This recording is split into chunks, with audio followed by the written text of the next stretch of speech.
2021 was a bizarre year, to say the least, because it feels like a lot happened, but also nothing happened. The world is vastly still on lockdown besides a vaccine being produced, and reopenings usually only last a little while. We had Spider-Man No Way Home come out a few weeks ago, one of the biggest cinematic achievements in my opinion, and an absolutely phenomenal movie. I've been thinking about it literally since I saw it, and I probably will go see it again. The Olympics finally managed to happen in Tokyo, and they were completely covered in anime references everywhere. Squid Game took over the world for a little bit. Its baby turned into a convertible. Friday Night Funkin' was modded into oblivion. Five Nights at Freddy's made a return, and Smash history was made when Sora came into the game, which is something no one ever thought would be possible. Not to mention, of course, that we got some really banging anime this year. The absolutely explosive winter season that gave us Attack on Titan, Horimiya, Dr. Stone Season 2,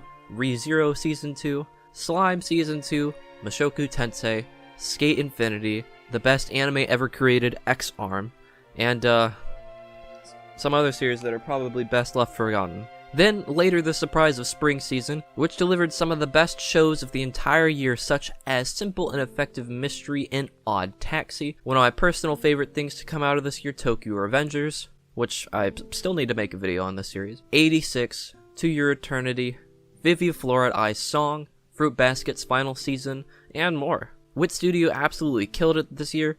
Mappa got into a ton of controversies. Kyoto Animation made their triumphant return. Madhouse released something that felt like it was from another era of anime.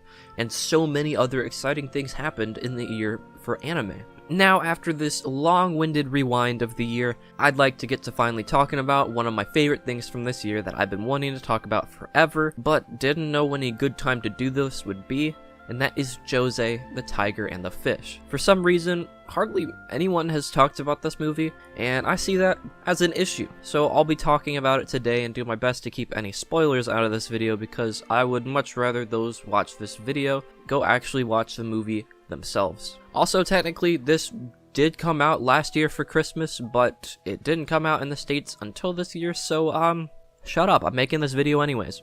Josee, the Tiger and the Fish is the story about Tsuneo Suzukawa, a young adult earning as much money as he can to study abroad for marine biology. He works extremely hard and diligently at college and loves his passion for diving. He's living a life he seems to enjoy a lot. However, his life changes one day when he has a chance encounter with a girl named Kumiko, later nicknamed Josee. Josee is a paraplegic girl that lives with her grandmother and has a very strong attitude that makes her kind of like Taiga from Toradora, like a tiger, hence where the tiger in the title most likely comes from. It serves as an amazing foil to our MC, as he's one of the more mellow characters out there, so their interactions are always funny, especially in the beginning where the two can hardly stand each other. That's one thing I think is very strong about this movie, is the character chemistry. As I mentioned though, Josee is also paraplegic, so she cannot move her legs at all. Because of Josee's condition, her grandmother hires Tsuneo to be her caretaker, and he begins to help her experience the world for one of the first times in her entire life. Before this, Josee hardly went outside ever, only once every few days, and always at night, so she hardly ever got to experience the world during the day. Josee's grandmother is pretty overprotective and tells her that the outside world is a scary one, but she does this for good reason.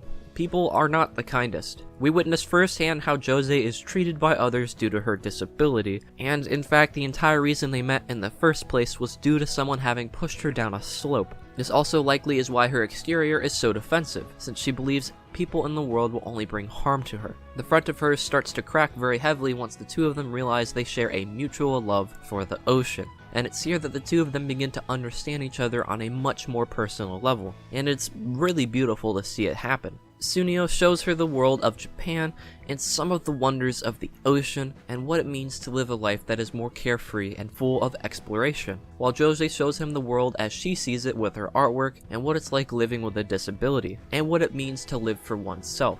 They experience new foods and places together, they help her learn new ways to look at her disability that she hasn't before, and new worlds and art that she never would have experienced. She even learns to form friendships. Watching their gradual bond is like a breath of fresh air because it feels so natural and not forced. Especially to me, who's a hopeless romantic. I eat this kind of shit up. Josee by no means is an original story. In fact, I'd say it's pretty cliche, but oddly enough, I don't think that really detracts from the movie at all. Josee is the first movie I've ever watched that made me realize that cliches aren't a bad thing. Cliches are writing tropes that we see all over the place. Love triangles, the almighty chosen one, Mary Sue's, things like that are very common, and their execution is what makes them go above and beyond, or it makes them fall to the wayside as just another attempt at soiling a story with cliches. Josee has its fair use of cliches in its runtime, but it manages to execute all of those cliches in a way that is meaningful and that feels new.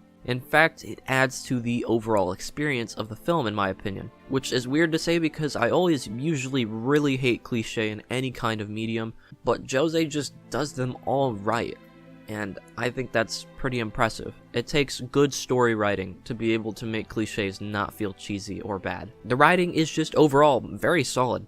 I didn't have any issues with it at all. It executes its cliches effectively in a way that isn't needlessly tropey, develops its characters in ways that are believable and make sense for each character, and bolsters a very satisfactory and budding romance. I also like how the characters aren't teenagers, so it gives the story a chance to understand and take on more mature themes compared to your average shonen or shoujo story. And trust me, when it gets heavy in the story, it gets really heavy. It's enough to stress you out as a viewer, but things all come full circle in the end, as they should. I'd also like to talk quickly about how fucking pretty this movie is. Like, oh my gosh, it's so pretty. Studio Bones, the studio behind Mob Psycho 100, Fullmetal Alchemist, and My Hero Academia have brought us this spectacle, and honestly, I'll be the first to say it, and probably the only one that says this, and that is they need to do slice of life stories more often.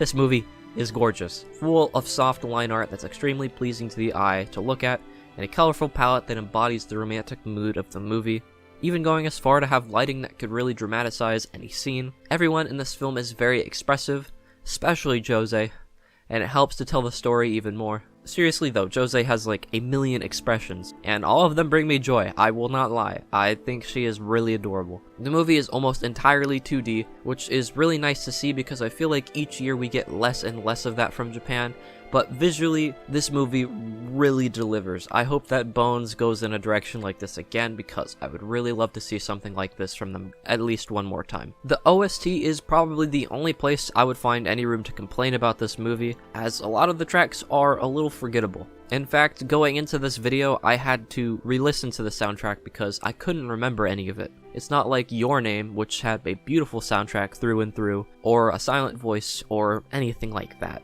Its soundtrack was a little mellow, and not very invasive.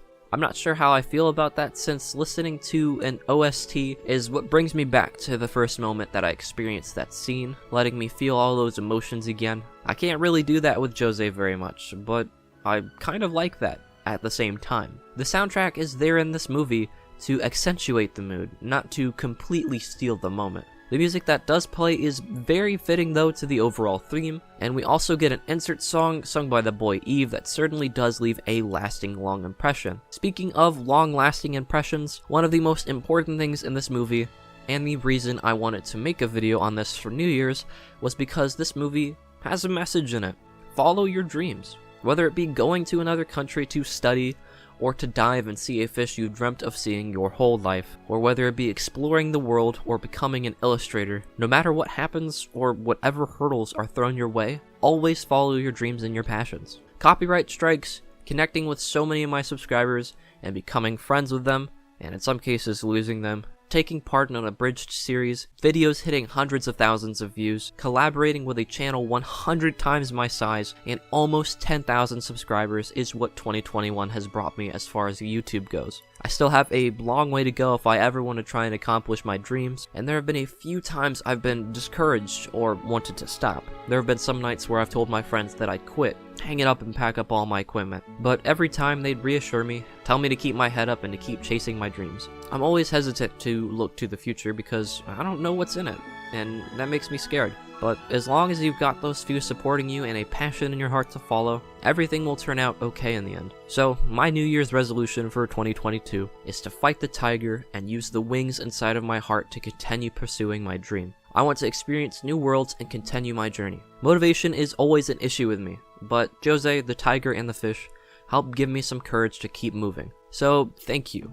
And if you haven't already, please go and watch this spectacular movie. The visuals are amazing, the character chemistry between the two protagonists is amazing. Everything about this movie is just so well done. It's a simple, wholesome tale told extremely well, and I'm sure you'll love it as much as I did. ばあちゃん、外は怖いだけやないで。